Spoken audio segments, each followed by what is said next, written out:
ఆయన మా కన్న తండ్రి, నమ్మకమైన దేవా, నువ్వెంతైనా నమ్మదగిన దేవుడు ప్రభువా. మేము నమ్మదగిన మారమైనప్పటికీ నువ్వు నమ్మదగిన దేవుడుగా ఉన్నందుకు నీకు స్తుతులు. సంవత్సరాలు జరుగుతున్నాయి, నీ కార్యాలను కనపరుచునైనా సంవత్సరాలు వెళ్ళిపోతున్నాయి. మేము మార్పు చెందటం కష్టమైపోతుంది, మాలో మార్పు కనపడుతుంది. పాతకాలంలో ఉన్నట్టే ఉంటున్నాము. నూతన పరచవా తండ్రి, మమ్మల్ని నూతన పరచవా. మా ఆలోచనలను, మా తలంపులను, ఉద్దేశాలను మీరు నూతన పరచండి తండ్రి. ఇంతవరకు పాటల్లో, ప్రార్థనలో మాతో ఉన్నందుకు నీకు స్తుతులు. కొద్ది సమయం నీ వాక్యం ద్వారా మాతో మాట్లాడండి. నేను అనుకున్నది విరిగి ఉన్నాం, నన్ను నీ కృపలో మీరు జ్ఞాపకం చేసుకోవా. యేసుక్రీస్తు వారి పేరిట నీ ప్రార్థనకి వేడుకొచ్చున్నాను తండ్రి, ఆమేన్. దేవుని వాక్యంలో ఆదివారం కూడా రూతు గ్రంథం చదువుకుందాం. రూతులో మనకు 3 వ్యక్తులు కనపడుతున్నారు.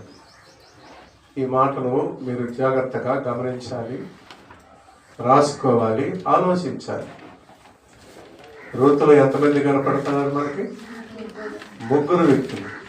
1 నయోమి, 2 బోయజు, 3 రూతు. చెప్పండి, నయోమి, బోయజు, రూతు.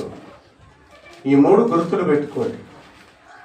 నయోమి దైవజనునికి గుర్తుగా ఉంది, బోయజు యేసుక్రీస్తు వారికి గుర్తుగా ఉన్నాడు, రూతు సంఘానికి, విశ్వాసికి గుర్తుగా ఉంది. కాబట్టి ఈ మాటలో మీరు జాగ్రత్తగా, ఈ ఉదయకాలంలో జాగ్రత్తగా దేవుని మాటలు వినాలి.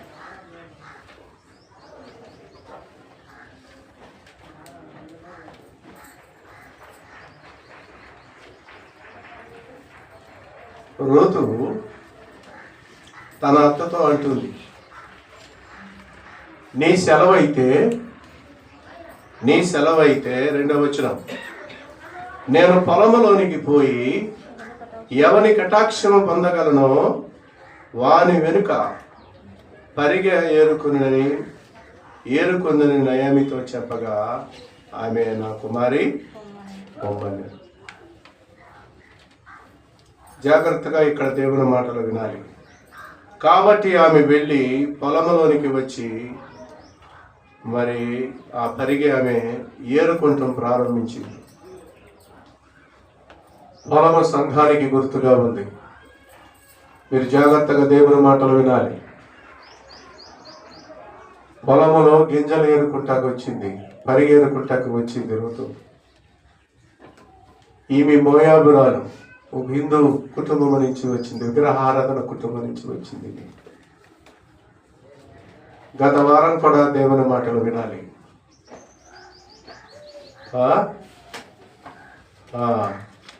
ఏమనుంది? జాగ్రత్తగా దేవుని మాటలు విందాం, దేవుని వాక్యమును అర్థం చేసుకుందాం.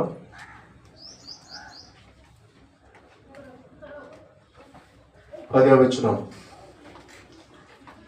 అందుకు ఆమె సాగిలపడి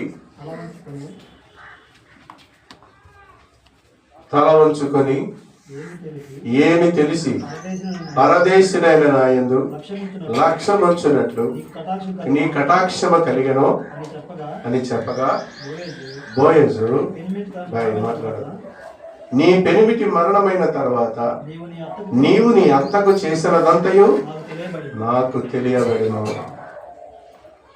నీవు నీ తల్లిదండ్రులను, నీ బంధువులను విడిచి ఇంతకు ముందు నీవు ఎరగని జనమునొద్దకు వచ్చింది. బైబిల్లో ఒక మాట ఉంది, ఈమె సాగిలపడి ఏం చేసింది? నమస్కారం చేసింది. ఎవరికి? బోయజుకి. కీర్తనలో ఏముంది? కీర్తన గ్రంథము, బైబిల్ ఉన్న వారందరూ చూడండి.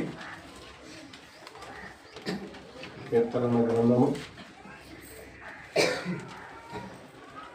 99వ అధ్యాయము 5వ వచనం, మన దేవుడైన యెహోవాను మన దేవుడైన యెహోవాను ఘనపరచుడి, ఆయన పాదపీఠం ఎదుట సాగిలపడాలి. మన దేవుడైన యెహోవాను ఏం చేయాలి? ఘనపరచాలి. ఆయన పాదపీఠం ఎదుట, బోయజు ఎదుట సాగిలపడి రూతు ఏం చేసింది? నమస్కారము చేసింది. అదే కొరింథీయులకు రాసిన పత్రికలో మరొక మాట చూసుకుందాం. కొరింథీయులకు రాసిన పత్రిక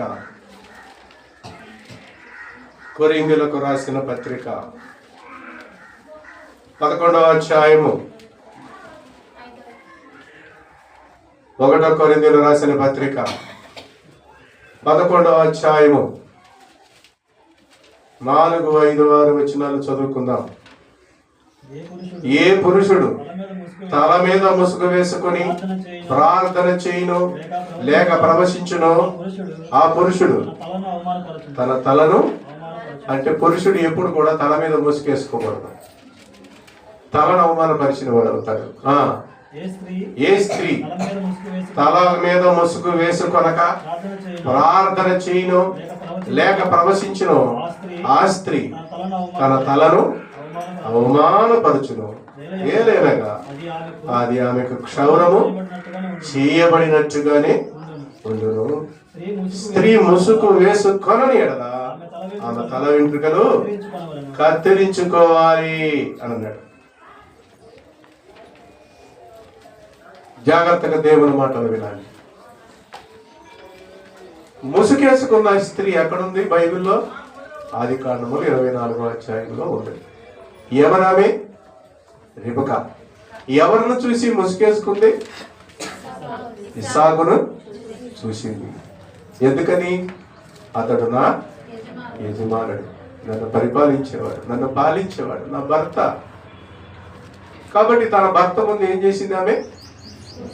భర్త దగ్గరికి వచ్చి ఏం చేసింది? ఒంటె దిగి ఆమె కిందకు దిగి ముసుగు వేసుకుందట. అదే నిన్ను సృష్టించిన వాడు నీకు భర్త. మనం సృష్టించిన దేవుని యొద్దకు వచ్చినప్పుడు మనం ఏం చేయాలి? సాగిలపడి నమస్కరించడం, ప్రార్థించడం నేర్చుకోవాలి. ఆమె ఎక్కడ ముసుగేసింది? పొలములో. రూతు ఎక్కడ సాగిలపడింది? పొలములో. బట్టలు మురికవుతాయి అనుకుందా? బట్టలు చూసుకుందా? వస్త్రాలు చూసుకుందా? తన అందాన్ని చూసుకుందా? ఏం చేసింది? ఎవరి వలన కటాక్షము పొందగలను, ఎవరి వలన నేను మేలు పొందగలను, ఎవరి వలన నాకు రక్షణ కలుగుతుందో, ఎవరో నా రక్షకుడు అని తెలుసుకుంది. సాగిలు పడి నమస్కారం చేయటం నేర్చుకుంది. ప్రియులారా, మీరు జాగ్రత్తగా ఉదయ కాలము దేవుని మాటలు వినాలి. సంఘము ప్రతి విషయంలో కూడా దేవునికి లోబడతాం నేర్చుకోవాలి. క్రీస్తుకు లోబడనుగా నేర్చుకోవాలి. స్త్రీల వల్ల చాలా మంది ప్రార్థన చేసేటప్పుడు ముసుగేసుకోవాలి. ముసుగేసుకోకుండా అసలు ప్రార్థన చేయకూడదు. నీ తలను అవమానపరుస్తున్నావు అన్నమాట. అంటే గౌరవించట్లేదు అనమాట ప్రభువును. దేవుని వాక్యానికి విలువట్లేదు అనమాట నువ్వు. అందుకని ఒక స్త్రీ ఏం చేయాలంటే ప్రార్థన చేసేటప్పుడు ఏం చేయాలి? ముసుగు. లీలమ్మ గారు ఈ వయసులో కూడా వణుకుతూ కూడా ముసుగేసుకుని కూర్చోటం తెలుసా మీకు? ముసుగేసకుండా కూర్చోదు అసలు దేవుని మందిరంలో. దేవునమ్మ గారు కూడా మరణించే వరకు నేను చూస్తూనే ఉన్నాను. తలట ఊగుతున్న అసలుకి ముసుగేసుకుని కూర్చునేది. కమలమ్మ గారు కూడా అదే బ్రదర్ అనేది నన్ను ముసుగేసుకుని కూర్చుంటారు పెద్దలైన వాళ్ళు. స్త్రీకి ముసుగు గౌరవానికి చూసిన అవుతుంది. తన తలను గౌరవించినట్లు అవుతుంది. సంఘానికి శిరస్సు క్రీస్తు. సంఘానికి శిరస్సు క్రీస్తు. స్త్రీకి పురుషుడు శిరస్సు. స్త్రీకి శిరస్సు ఎవరు? పురుషుడు. చెప్పండి, స్త్రీకి శిరస్సు ఎవరు? పురుషుడు. నీ పురుషుడిని నువ్వు గౌరవించగలిగితే సంఘము కూడా క్రీస్తుని గౌరవించినట్లు అవుతుంది. జాగ్రత్తగా దేవుని మాటలు వినాలి. సత్యాన్ని మీరు తెలుసుకోవాలి. ఆమంటుంది బోయస్తో, అయ్యా ఏమి తెలిసి, ఎక్కడ ఉంది, ఏమి తెలిసి పరదేశినైనా నా యందు లక్ష్యముంచునట్లు నీకు కటాక్షము కలిగెను అని చెప్పగా, చూసావా, ఏమి తెలిసి, నా గురించి నీకేం తెలుసయ్యా, ఏమి తెలిసి పరదేశిన నా యందు కటాక్షం కలిగింది. నిజమే, బైబిల్లో ఏమనుందంటే, పేతురు రాసిన పత్రికలో దేవుని వాక్యం చూద్దాం. పేతురు రాసిన పత్రిక, పేతురు రాసిన మొదటి పత్రిక,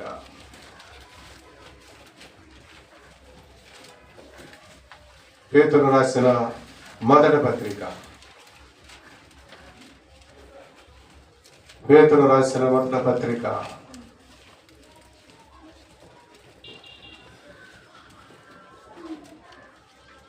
2వ అధ్యాయము 11. ప్రియులారా, మీరు పరదేశులను యాత్రికులై ఉన్నారు కనుక ఆత్మకు విరోధముగా శరీరాశలను విసర్జించి మిమ్మల్ని ఏ విషయంలో దుర్మార్గులని దూషించరో ఆ విషయంలో వారు మీ సత్క్రియలను చూసి దర్శన దినమున దేవుని మహిమపరచునట్లు వారి మధ్యను మంచి ప్రవర్తన గలవారై ఉండవారని మిమ్మల్ని బతిమాలుకుంటున్నాను అన్నాడు. వినండి మీరు దేవుని వాక్యం, దేవుని మాటలు ఉంటున్నారా? మనెవరు? పరదేశంలో. చెప్పండి, మనెవరు? ఈ దేశం కాదు మంది. మీ దేవుడు అంటే పగల గురించి చెప్తాం. కాబట్టి ఆత్మకు విరోధంగా శరీరము పోరాడుతూ ఉంటుంది. ఆత్మకు విరోధంగా శరీరము పోరాడుతూ ఉంటుంది. ఇది మాత్రం గుర్తుపెట్టుకోండి. అర్థమవుతుందా? మన ఆత్మకు విరోధంగా మన శరీరం ఎప్పుడు పోరాడుతూనే ఉంటుంది. కాబట్టి మనం ఏం చేయాలి? అన్ని జనుల విషయంలో, ప్రార్థనకు రాని విషయంలో వారి ముందు మన ప్రవర్తన చాలా జాగ్రత్తగా ఉండాలి. మనల్ని ఏ విషయంలో మనల్ని దూషిస్తారో, మీ సత్క్రియలను చూసి వారు విమర్శ దినమంద దేవుని మహిమపరిచినట్లు వారి మధ్య మంచి ప్రవర్తన, వారి మధ్య ఎలాంటి ప్రవర్తన? మంచి ప్రవర్తన. అయ్యా, ఏమి తెలిసి పరదేశనైనా నా యందు ఏమి తెలిసి అని అంటే, అప్పుడు అంటున్నాడు వయసు, నీ పెనిమిటి మరణమైన తర్వాత నీవు నీ అత్తకు చేసినదంతయు నాకు తెలియబడిను. నీ పెనిమిటి మరణమైన తర్వాత నీ అత్త దగ్గర ఉన్నావు కదా, నీ అత్తకు చేసిందంతా నాకు తెలియబడింది. ఎక్కడుందంట? అత్త దగ్గర ఉంది. రూత్ ఎక్కడుంది? అత్త దగ్గర ఉంది. భర్త మరణమైన తర్వాత యవనస్తురాలైన ఒక స్త్రీ అత్త దగ్గర ఉండటం చాలా కష్టం. వేరే పెళ్లి చేసుకుని వెళ్ళిపోతుంది. అప్పటికే వెళ్ళిపోయింది. ఎవరు? వారు వెళ్ళిపోయింది, పెళ్లి చేసుకుంటారు. ఎక్కడ ఉంటుంది? కానీ రూతు మాత్రం వెళ్ళాల. అత్తను కనిపెట్టుకునే ఉంది. ఓర్ప లోకమును ప్రేమించిన లోకానికి గుర్తుగా ఉంది. ఓర్ప లోకాన్ని ప్రేమించింది, అందుకే వెళ్ళిపోయింది. అయితే తన అత్తను హత్తుకున్నది. నీ దేవుడే నా దేవుడు, నీ జనమే నా జనము. నీవు ఎక్కడ మరణిస్తావో నేను కూడా అక్కడే మరణిస్తాను. నువ్వెక్కడ చనిపోతే నేను అక్కడే చనిపోతాను. నన్ను మరణము తప్ప ఏది వేరు చేయదు అని జరుగుతూ. ఎవరితో? అత్తతో. ఇది మనం చాలా మంది సంఘాన్ని విడిచి, దైవజనులను విడిచి వెళ్ళిపోతున్నారు. వారు అలాంటి వారు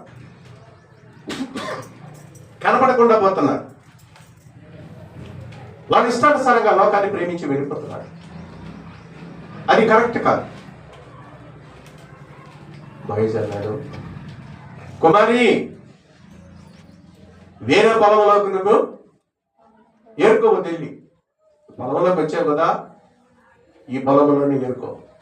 నేను ముట్టొద్దని యవనస్తులందరికీ చెప్పేశాను. నేను ముందు ఆల్రెడీగా నీ గురించి చెప్పేశాను. ఎందుకంటే నువ్వు అత్తగా చేసిందంట నేను నాకు తెలిసింది. అత్తను సామాన్యంగా ఎవరు విడిచిపెట్టరు, సామాన్యంగా ఎవరు కూడా అత్త దగ్గర ఉండరు, విడిచిపెట్టేస్తారు, వెళ్ళిపోతారు. కానీ నువ్వు విడిచిపెట్టలా. నీవు అత్తకి ఎలాంటి మర్యాద చేసావో, ఎలా ప్రేమించావో, పరిచర్య చేసావో, వృద్ధాప్యంలో ఉండగా ఎలాంటి మంచి కార్యక్రమాలు చేసావో అదంతా నాకు తెలియబడింది. సంఘములో మీరు ఎలాగా పరిచర్య చేస్తున్నారో, దేవుని సేవకులు ఎలాగా పరిచర్య చేస్తున్నారో అదంతా ప్రభువారు చూస్తారు. బోయజ్ చూస్తున్నాడు. ఋతు గురించి తెలుసుకున్నాడు బోయజ్. యేసుక్రీస్తు వారు కూడా నీ గురించి కూడా తెలుసుకుంటాడు. పౌలు ఒక మంచి మాట అన్నాడు. పౌలు గారు ఏమన్నాడు చూద్దాం, చూడండి. అందరూ బైబిల్ తీసి చూడండి, బైబిల్ తీసి చూడండి. ఫిలిప్పీయులకు రాసిన పత్రిక,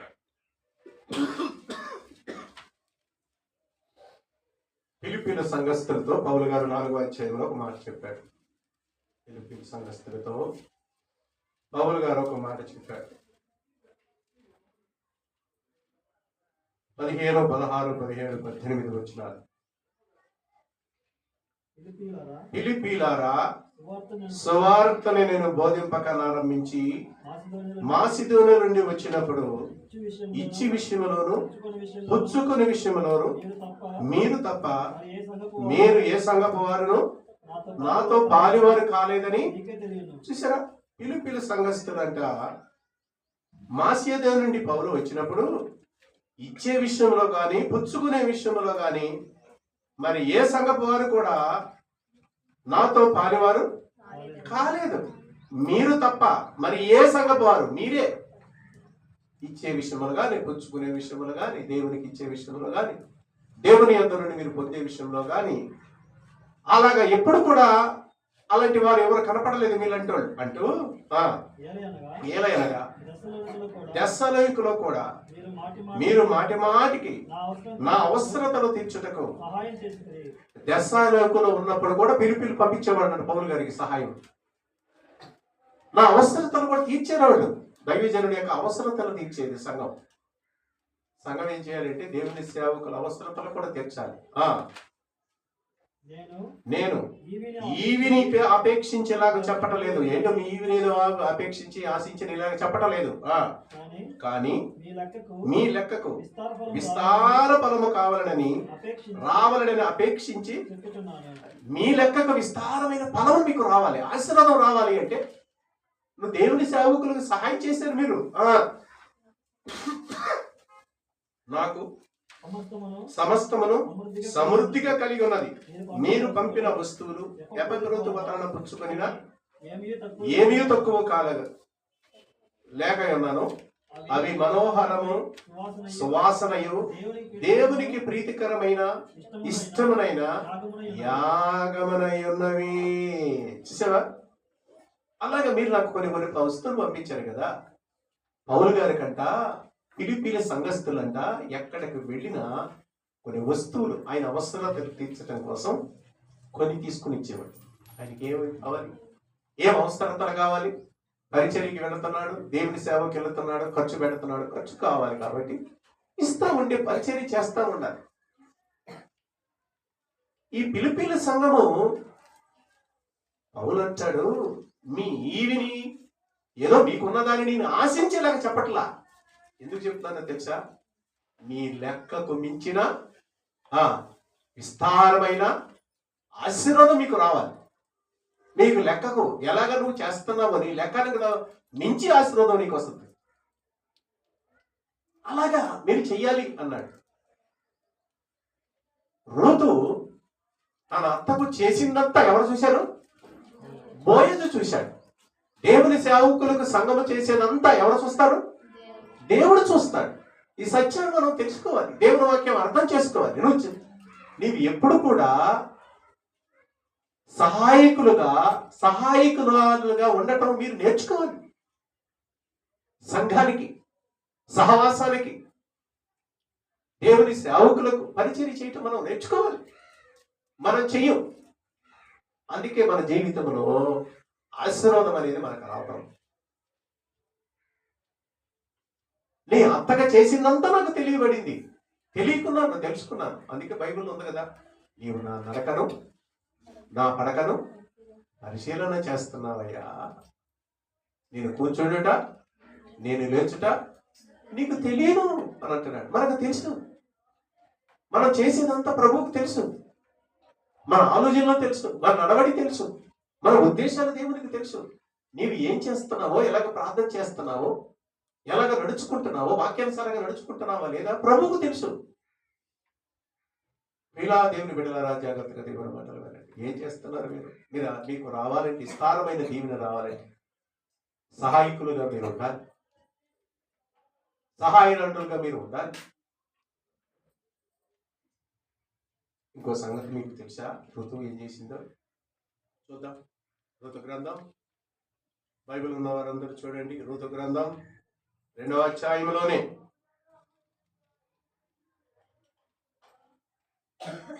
18వ వచనం, 17-18 వచనాలు. 14 కూడా చదువుకుందాం. బోయజు భోజన కాలమున నీవిక్కడికి వచ్చి భోజనం చేసి చిరకలో నీ ముక్క ఉంచి తినుమని ఆమెతో చెప్పగా, నేను చేను కోయి వారి యొద్ద ఆమె కూర్చుండెను. అతడు ఆమెకు పేలాలు అందియగా ఆమె తిని తృప్తి పొంది కొన్ని దాచిపెట్టిందంట. తిందంట, తృప్తిగా తిందంట, ఇంకా ఎక్కువ పెట్టాడు. అదంతా ఏం చేసింది? దాచిపెట్టింది. ఏం చేసింది? దాచిపెట్టేసింది. 18వ వచనం, ఆమె వాటిని ఎత్తుకుని ఊరిలోనికి వచ్చినప్పుడు ఆమె అత్త ఆమె ఏరుకునే వాటిని చూసాను. ఆమె తిని తృప్తి పొందిన తర్వాత తాను మిగిల్చిన దానిని చూపించి ఆమె తిని తృప్తి పొందింది. ఏంటయి? ఆహారం పేలాలు. తర్వాత ఏం చేసింది? తన అత్తకే ఇచ్చింది. నువ్వు కట్టినంత, నువ్వు కట్టింది. అసలు సంఘములో ఉన్న విశ్వాసులైన వారు ఇలాగ ఉండతలే. సంఘం ఎందుకు అభివృద్ధి కాదు? దైవజనులకు హోదమే ఉండదు. సంఘం ఎందుకు దీవించబడదు, అభివృద్ధి చెందదు? మీరు జాగ్రత్తగా దేవుని మాటలు వినాలి కదా, సత్యాన్ని తెలుసుకోవాలి కదా. ముందే చెప్పా, సంఘానికి గుర్తుగా ఉంది ఋతు, విశ్వాసం. బోయజు ఇచ్చిందంట, తిందంట, తన అంతగా పెట్టిందంట. మీరు ఎప్పుడైనా వాక్యం వింటున్నారు కదా, ఇక్కడికి వచ్చి ఎప్పుడైనా ఇంటికి వెళ్ళి మీ వాళ్ళకి చెబుతున్నారు వాక్యం? మీ అత్తమామలకు కానీ, ఇంట్లో ఉన్న బంధువులకు కానీ, తల్లిదండ్రులు కానీ, పిల్లలకు కానీ కూర్చోబెట్టి వాక్యం చెబుతున్నారా? ఈరోజు నేను ఈ వాక్యం వినొచ్చాను. ఋతు తృప్తిగా తింది, కొన్ని మిగిల్చి దాచుకుంది, ఇంటికి తీసుకెళ్ళింది, తన అత్తకి తినిపించింది, పెట్టింది తినమని. మీరు వాక్యం వింటున్నారు కదా సంఘంలోకి వచ్చి, మరి మీరు వాక్యాన్ని విని ఆ వాక్యాన్ని మీ ఇళ్లలోకి తీసుకుని వెళ్ళి ఏమైనా పంచుతున్నారా? చెబుతున్నారా? ఏ వాక్యం విని నిద్రపోతున్నా? మీ పనులు మీరు ఉన్నారా? అట్లు కడుక్కుంటాం, తుడుచుకుంటాం, తుడుపుకుంటాం, నిద్రపోవటం, కొట్లబడి తిరగటం, బజార్లో తిరగటం, అవి కొనుక్కుంటానికి. కొంతమందికి ఎందున్నా సరే తృప్తి ఉండదు. ఎన్నున్నా సరే తృప్తి ఉండదు. ఎన్ని బట్టలు ఉన్నా తృప్తి ఉండదు, ఎన్ని వస్తువులు ఉన్నా తృప్తి ఉండదు, ఎంత బంగారం ఉన్నా తృప్తి ఉండదు. అదేంటో మరి, అదేంటో నేను తెలియదు. మీకు అర్థమవుతుందా సంగమా?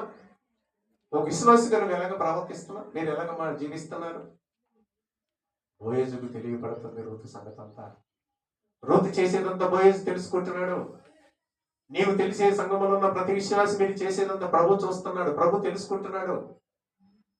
అయితే నీవు చేసిన దానికి ఏమంటున్నాడు? జాగ్రత్తగా దేవుని మాటలు విన్నాం. నీవు చేసిన దానికి 12వ వచనం ఆఖరులైన ఆయన నీకు సంపూర్ణమైన నేను చేసిన దానికి ప్రతిఫలం బహుమానం ఇస్తాడు. పిల్లరా, మనం చేసిన దానికి బహుమానం తప్పకుండా ఉంటుంది. సంఘ బిడ్డలా చేస్తున్నారు, దేవుని ఎలాగ మీరు నడుచుకుంటున్నారో మీ నడకను బట్టి మాట్లాడతండి. మీరు చేసిన దానికి, మీ పరిచర్యకు దేవుని కొరకంతా త్యాగం చేస్తున్నారో, తర్వాత దేవుడు సంపూర్ణమైన బహుమానం మీకు ఇస్తాడు. తప్పకుండా ఇస్తాడు, బహుమానం ఇస్తాడు, ఆశీర్వదిస్తాడు తప్పకుండా. జాగ్రత్తగా మీరు ఆలోచించండి, సత్యాన్ని మీరు తెలుసుకోండి.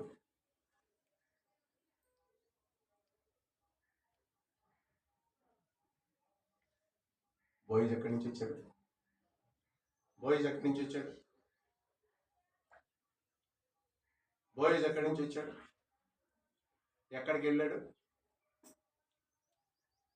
2వ అధ్యాయంలో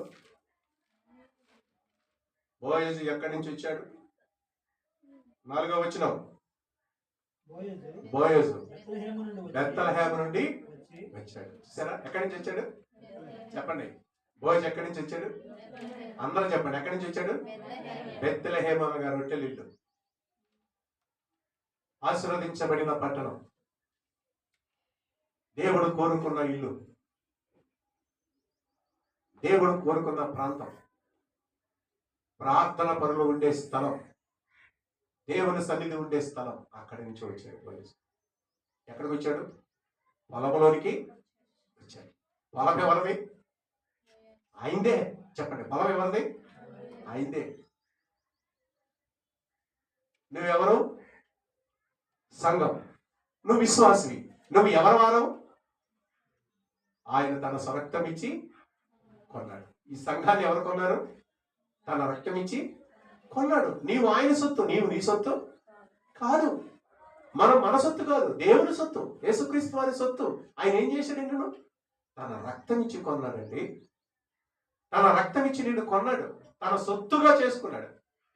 తన రక్తం ఇచ్చి నిన్ను తన సొత్తుగా చేసుకున్నాడు.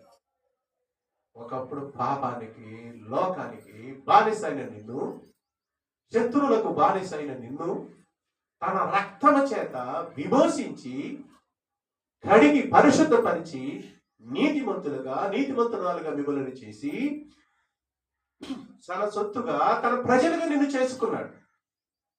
మన భారతదేశం ఒకప్పుడు తెల్లవారు ప్రభుత్వంలో ఉండేది, బ్రిటిష్ వారి ఆధీనంలో ఉండేది. కొంతమంది మహానుభావులు వాళ్ళ ప్రాణాలను, మానాలను త్యాగం చేసి, జీవితాలను త్యాగం చేసి స్వతంత్రం రావటానికి కారణమూర్తులుగా అయ్యారు. దానిని బట్టి మరి మన భారతదేశం ఏం చేస్తుంటే దాన్ని జ్ఞాపకం చేసుకుంటూ ఉంటాం.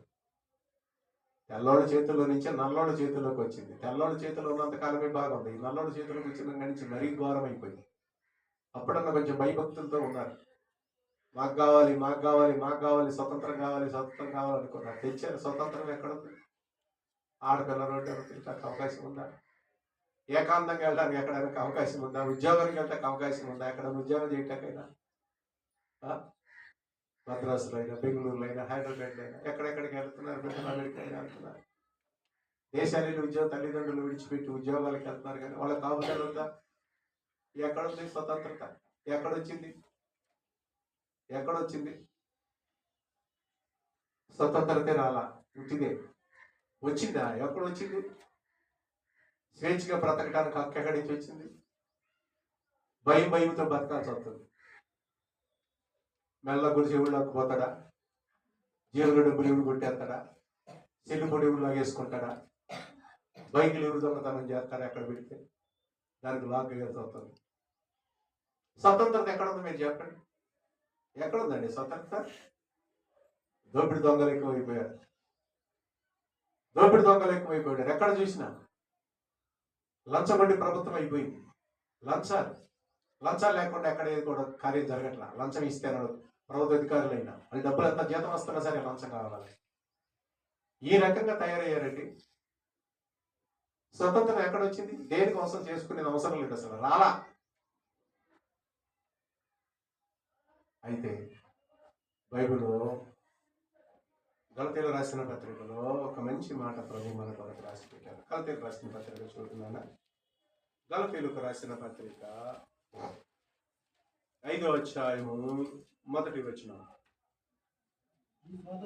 ఈ స్వాతంత్ర్యమును గ్రహించు క్రీస్తు మనలను స్వతంత్రులుగా చేశాడు. కాబట్టి మీరు స్థిరముగా నిలిచి మరలా దాస్యమని కాడి క్రింద చిక్కుకోవద్దు అన్నాడు. అపవాదికి, సైతానికి బానిసలైన మనలను, లోకానికి, లోక పద్ధతులకు బానిసలైన మనలను యేసుక్రీస్తు వారు మనలను స్వతంత్రులుగా చేశాడు. ఎలాగా మనలను స్వతంత్రులుగా చేశాడు?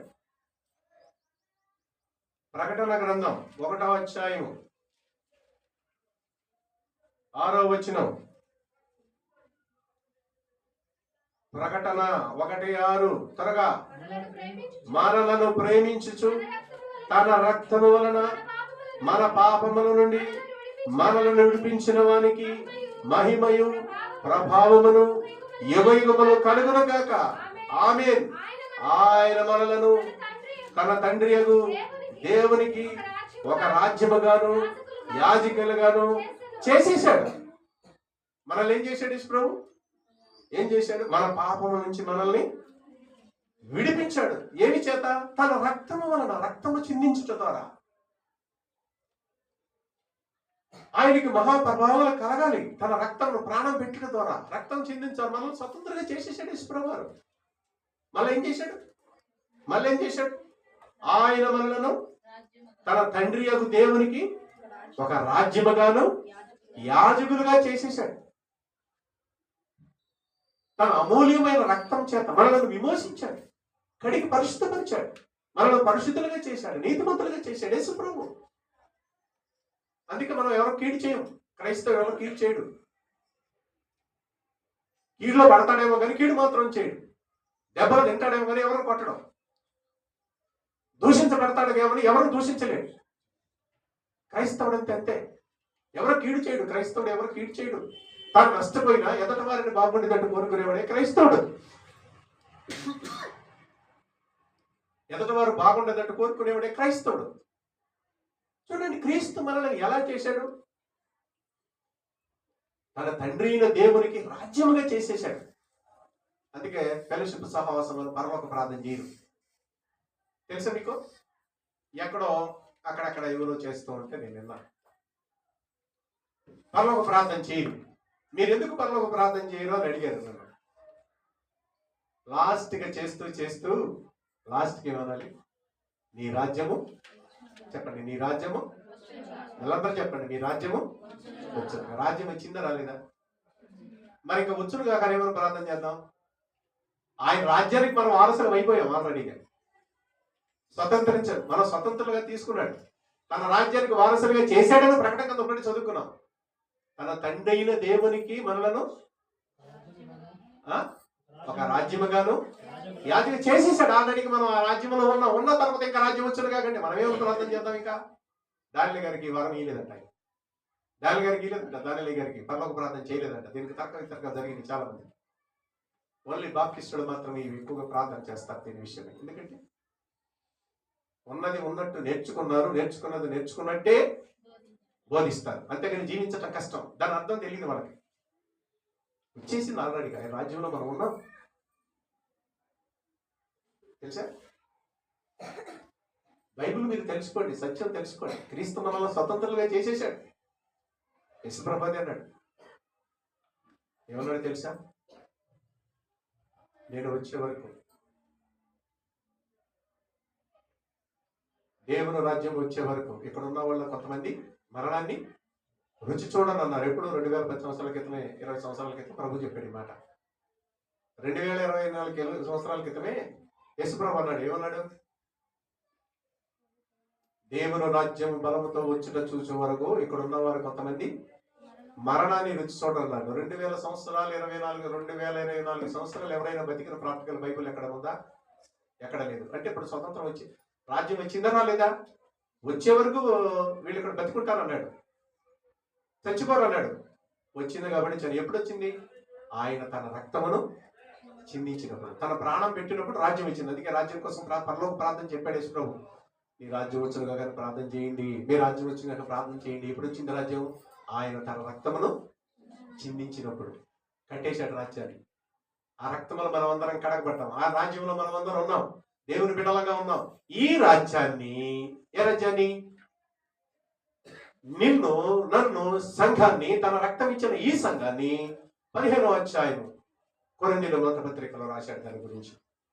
1 కొరింథీయుల రాసిన పత్రిక 15వ అధ్యాయం చూడన్నా. 1 కొరింథీయుల రాసిన పత్రిక 15వ అధ్యాయము 24వ వచనం. అటు తర్వాత ఆయన సమస్తమైన ఆధిపత్యమును, సమస్తమైన అధికారమును, బలమును కొట్టివేసి తన తండ్రి అయిన దేవునికి రాజ్యమును అప్పగించును, అప్పుడు అంతము వచ్చును. ఇక్కడ మీరు అర్థం, ఇప్పుడు యేసుప్రభు వచ్చి రాజ్యమైన మనలను, తన బిడ్డలను, సంఘాన్ని ఏం చేస్తాడు? తన తండ్రి దగ్గరికి మనం తీసుకుని వెళ్ళిపోయి, డాడీ నా రక్తం ఇచ్చి కొన్నాను, ఇది కూడా నా బిడ్డలు, వీళ్ళు నా రక్తం చిందించి కొన్న బిడ్డలు, వీడు పరిశుద్ధులు, నీతిమంతులు తండ్రి అని తండ్రి అయిన దేవునికి మనల్ని తీసుకెళ్ళి ఏం చేస్తాడు? అప్పగిస్తాడు. చెప్పండి మీరు, ఏం చేస్తాడు ఆయన? అప్పగిస్తాడు మనల్ని తీసుకెళ్ళి. యేసు ప్రభు ఎవరికి? తండ్రికి. చెప్పండి, ఎవరికి?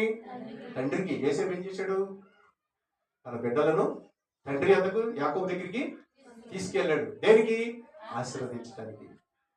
డాడీ నేను ఐగుప్తు దేశంలోకి వచ్చిన తర్వాత, నేను వదిలిపెట్టి వచ్చాను కదా, ఈ ఐగుప్తు దేశంలోకి వచ్చిన తర్వాత దేవుడు నాకు ఇచ్చిన పిల్లలు వీళ్ళు. ఒకడేమో నా బాధను మర్చిపోయేటట్టు చేశాడు, ఒకడేమో నేను అభివృద్ధి చెందడానికి పేరు పెట్టాను.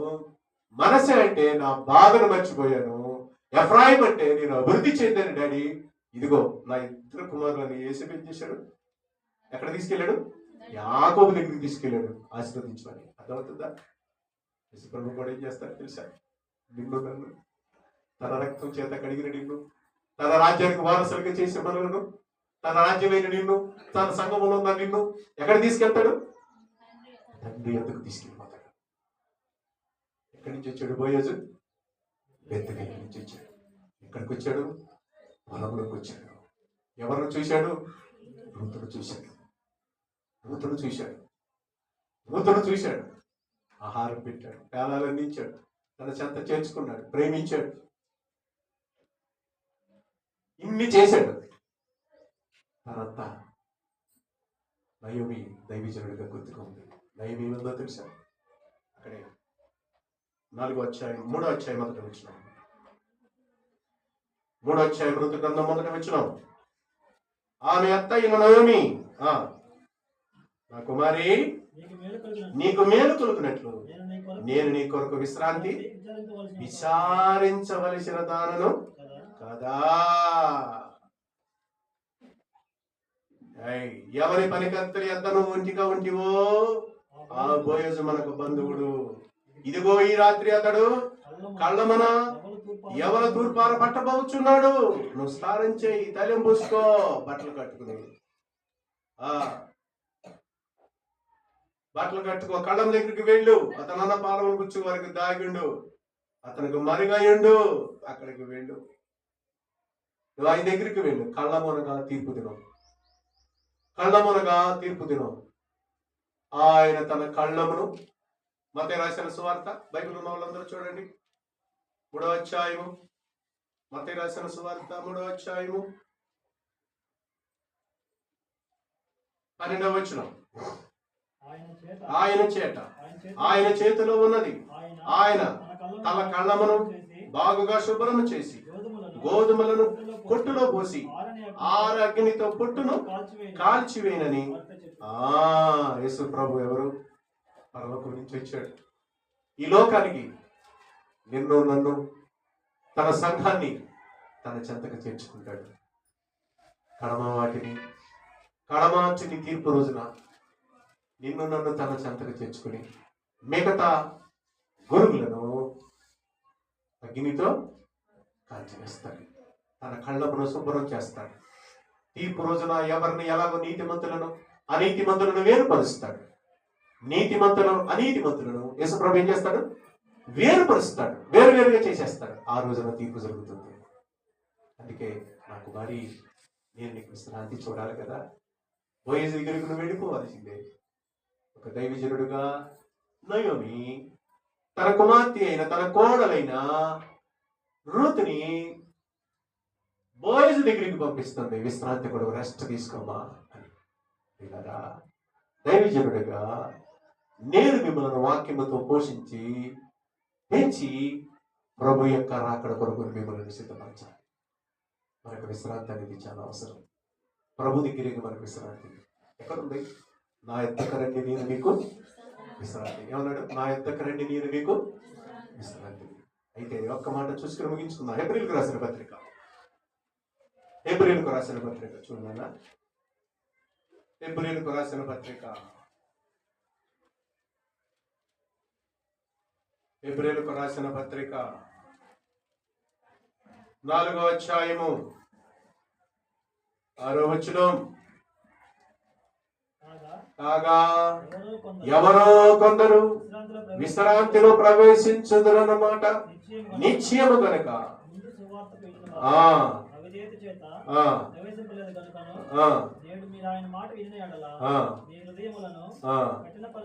కఠినపరచుకొనకూడని ఎంతకాలమైన తర్వాత దావీదు గ్రంథములో నేడొక దినం నిర్ణయించుకున్నాడు. యెహోషువ వారికి విశ్రాంతి కలిగి చేసిన ఎడల ఆ తర్వాత చెప్పకపోవును. కాబట్టి దేవుని ప్రజలకు విశ్రాంతి నిలిచి ఉన్నది. చెప్పండి, దేవుని ప్రజలకి ఏముంది? విశ్రాంతి, రెస్ట్. నువ్వు చేసిన భక్తికి, నువ్వు చూపిన ప్రేమకు, నువ్వు చేసిన మర్యాదకి, నువ్వు చేసిన త్యాగానికి, ఈ లోకంలో దేవుని కొరకు బ్రతికినందుకు, అవమానాల కష్టాలు దరిద్రం అన్ని అనుభవించినందుకు నీకు రేపు రెస్ట్ ఉంది. ప్రభు రాగానే రెస్ట్. ఆయన దగ్గరికి వెళితే నీకు రెస్టే. ఎందుకనగా తన కార్యములను ముగించి విస్తరించిన ప్రకారము ఆయన యొక్క విశ్రాంతిలో ప్రవేశించిన వాడు కూడా తన కార్యములను ముగించి మన కార్యాలు కూడా మనం ముగించుకుని విశ్రమించే రోజులు రాబోతున్నాయి. చూసారా? జాగ్రత్తగా దేవుని మాటలు విందాం. 11వ వచనం. కాబట్టి అవిధేయత వలన వారి పడిపోయినట్లుగా మనలో ఎవడను పడిపోకుండా ఆ విశ్రాంతిలో ప్రవేశించుటకు జాగ్రత్త పడాలి. చాలు ప్రియులారా, దేవుడిచ్చే విశ్రాంతిలో మనం ప్రవేశించడానికి జాగ్రత్త పడాలి. చాలా మంది పడిపోయారు, దిగజారిపోయారు, బలహీనమైపోయారు, సంఘాన్ని విడిచిపెట్టి వెళ్ళిపోయారు, దేవుని విడిచిపెట్టి వెళ్ళిపోయారు, దైవజనులను విడిచిపెట్టి వెళ్ళిపోయారు, దేవావళి లోకాన్ని స్నేహించి వెళ్ళిపోయారు. విశ్రాంతిలో ఏదో కొంతమంది వెళ్తారు, అందరూ వెళ్ళరు. అందరూ విశ్రాంతిలోకి వెళ్ళరు. దేవుడిచ్చే జన్మభూమికి వెళ్ళరు, దేవుడిచ్చే పరలోకానికి వెళ్ళరు. ఎవరు వెళ్తారు? ఎవరో కొందరు విజేత పడిపోతున్నారు, నిలబడలేకపోతున్నారు, ఏదో తప్పిపోతున్నారు. మాటల్లోనో, చూపుల్లోనో, క్రియల్లో, ప్రవర్తనలోనో, దేవుని విషయంలోనో అపనమ్మకస్తులుగా ఉండి పడిపోతున్నారు. కాబట్టి ఇక్కడ జాగ్రత్తగా దేవుని మాటలు వినాలి, సత్యాన్ని మనం తెలుసుకోవాలి. ఎవరో కొందరే వెళ్తారు. వాళ్ళు పడిపోయినట్లు మీరు పడకుండా వినండి, జాగ్రత్తగా చూసుకోండి. జాగ్రత్తగా విశ్రాంతిలోనికి వెళ్ళాలి. నయం పెట్టండి, నా కుమార్తె, నీ గురించి నేను విశ్రాంతి ఆలోచించాలి. నీ విశ్రాంతి గురించి నేను ఆలోచించాలి. నీకు రెస్ట్ అవసరం. నీ ప్రియుడి దగ్గరికి వెళ్ళాలి, నీ దేవుని దగ్గరికి వెళ్ళాలి, బోయస్ దగ్గరికి వెళ్ళాలి. ఆయనే నీకు విశ్రాంతిని ఇస్తా. ఆయన దగ్గరికి నెమ్మది ఉంటుంది. ఆయన దగ్గరికి వెళ్ళాలి. శుభ్రంగా స్నానించి బాప్తిసం తీసుకో, రక్షించబడు, పాపక్షమాపణితమై బాప్తిసం తీసుకో. ఆయనతో నువ్వు కలిసి ఉండాలంటే, ఆయనతో నువ్వు జీవించాలంటే, ఆయన పరిశుద్ధుడు, నువ్వు కూడా పరిశుద్ధురాలుగా మారిపోవాలి. తీర్పు రోజున నిన్ను నిలబెడతాడు. ఆయన కళ్ళమును బాగా శుభ్రం చేస్తున్నాడు, కళ్ళమును శుభ్రం చేస్తున్నాడు. అగ్నిలో ఆరని పొట్టును కాల్చి వేస్తాడు, పొట్టును కాల్చేస్తాడు. గోధుమలను తన పొట్టులో తెచ్చుకుంటాడు. జాగ్రత్తగా దేవుని మాటలు వినాలి. అక్కడికి వెళ్ళాల్సి వస్తే నేను మనమందరం కూడా రేపు తీర్పు రోజుకి వెళ్ళాలి. నేను చేసిన దానికి దేవుడు ప్రతిఫలమిస్తాడు. అందుకే అన్నాడు, నా కుమారి, నీ భర్త చనిపోయిన తర్వాత నీవు నీ అత్తగా చేసిందంతా నాకు తెలియబడింది. కాబట్టి నేను నీకు సంపూర్ణమైన బహుమానం ఇస్తాను. నీవు చేసిన దానికి ప్రతిఫలం వస్తుంది. సంఘ విశ్వాసులారా, దేవుని బిడ్డలారా, మీరు ఎలా జీవిస్తున్నారు, మీరు ఎలాగా ఉంటున్నారో మీరు ఒకసారి తెలుసుకోండి. మీరు చేసిన దానికి దేవుడు ప్రతిఫలం ఇచ్చే రోజు రాబోతున్నాయి. ఊరకనే నీ కష్టం ఊరకనే పోదు, నీ పరిచర్య ఊరకనే పోదు, నీ విశ్వాసం, నీ ప్రయాసం, నీ నిందలు ఊరకనే పోవు.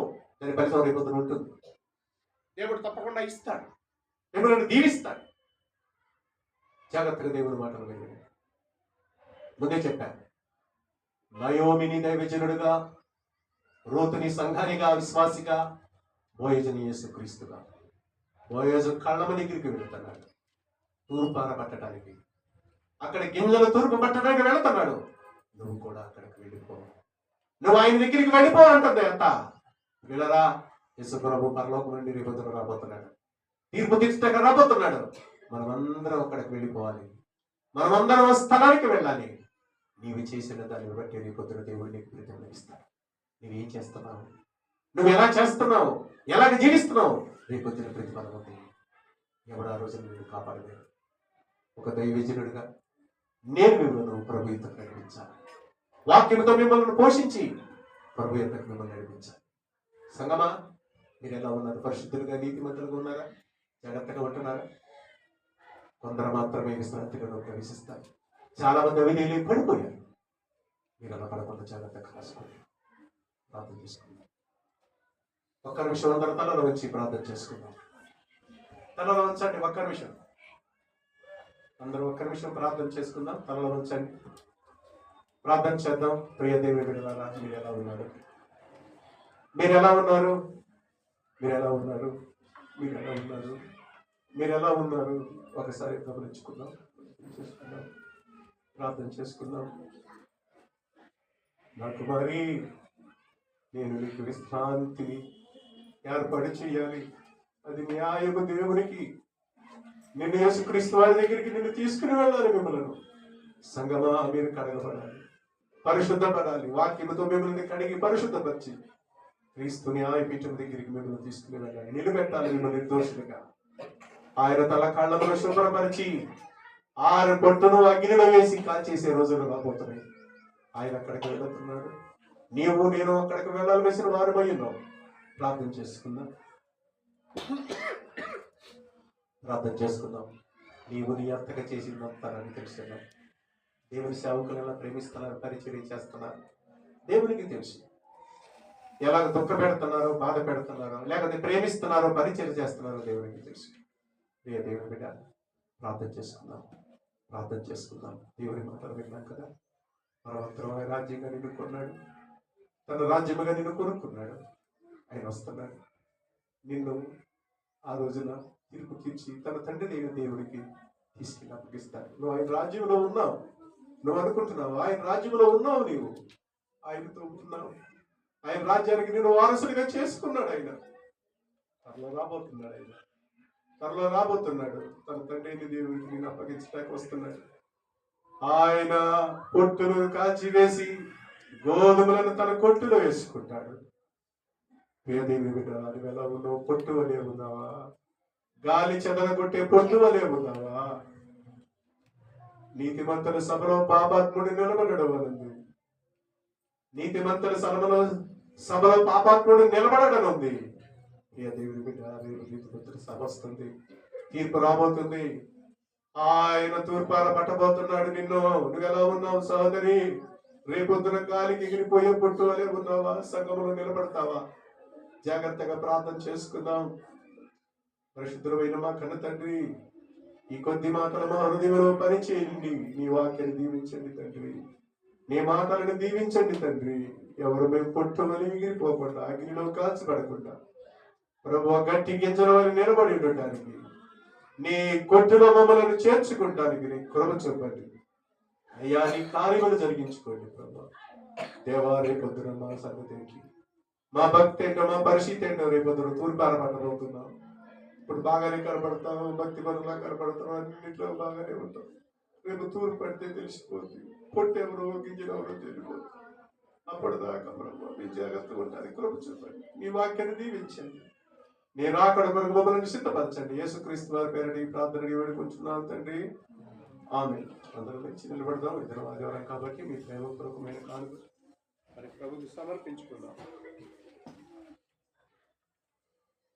అందరూ లేచి నిలబడదాం.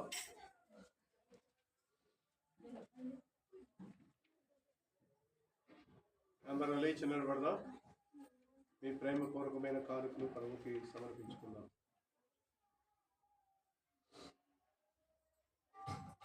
184 పాట. ఆనందం మహానందం నా ప్రియుని స్వరమే మధురం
ప్రార్థన చేసుకున్నాం. పరిశుద్ధమైన తండ్రి, కన్నదేవ, మీ పాదాలకు స్థుతులు స్తోత్రాలు. నాయన మేము ఆకరాజాలను తీసుకుని వచ్చాను. ఈ ఆఖరి మాటలు పట్టానికి స్థితులు ఇవ్వండి. మా ప్రభు నశించిన మా పేరు మమ్మల్ని